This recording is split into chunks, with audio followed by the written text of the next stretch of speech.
ચિરાગ કોલડિયા સાહેબ અને મહેરબાન પોલીસ અધિક્ષક સાહેબ શ્રી વાવ થરાદ ચિંતન તેરેયા સાહેબની સ્પષ્ટ સૂચના અને આદેશ અન્વયે ઝીરો ટોલરન્સ ફોર ડ્રગ્સ અન્વયે થરાદ પોલીસ સ્ટેશનમાં આવેલ બંને ચેકપોસ્ટ વાતળાવ અને ખોડા ચેકપોસ્ટ પર અસરકારક વાહન ચેકિંગ કરવામાં આવી રહ્યું છે, જે દરમિયાન આજ રોજ ફરજ પરના કર્મચારી વાહન ચેકિંગમાં હતા. તે દરમિયાન ખોડા ચેકપોસ્ટ ખાતે સાંચોડ તરફથી એક સ્વિફ્ટ ગાડી જેનો નંબર છે DL02CBC 4879 નંબરની આવતા, જેમાં ડ્રાઈવર, બાજુમાં બેઠેલી સમ અને પાછળ એક મહિલા બેઠેલ હોય છે.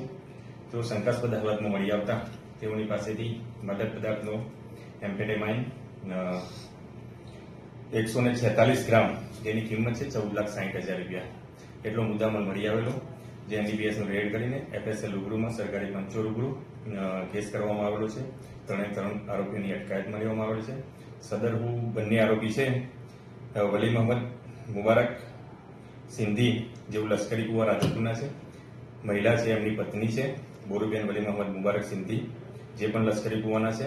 અને ડ્રાઈવર છે એ સંતોષસિંહ ચરણસિંહ ખીચી, જે પંચપિન દેવ ગોંડલ રાજકોટના છે. ત્રણેય આરોપીઓની પૂછપરછ કરતા હાલમાં તેઓ સાંચોડથી સદરનો મુદ્દામાલ લાવેલા છે અને હાલ છૂટક વેચાણ માટે લઈ જતા હતા. ત્રણેય કાયદેસરની કાર્યવાહી કરવામાં આવી છે. ગાડીની અંદર બોર્ડ લગાવેલું છે? ગાડીની અંદર એક આગળના ભાગે બોર્ડ લગાવેલું હોય છે, પ્રદેશ અધ્યક્ષ ભગવા પાટી, કેસરી પ્રકોષ્ઠ ગુજરાત, જે બાબતે હાલમાં કોઈ સંતોષકારક જવાબ આપેલ નથી, પરંતુ તેની તપાસ હાલમાં ચાલુમાં છે. થરાદમાં બે માથાભારે શખ્સો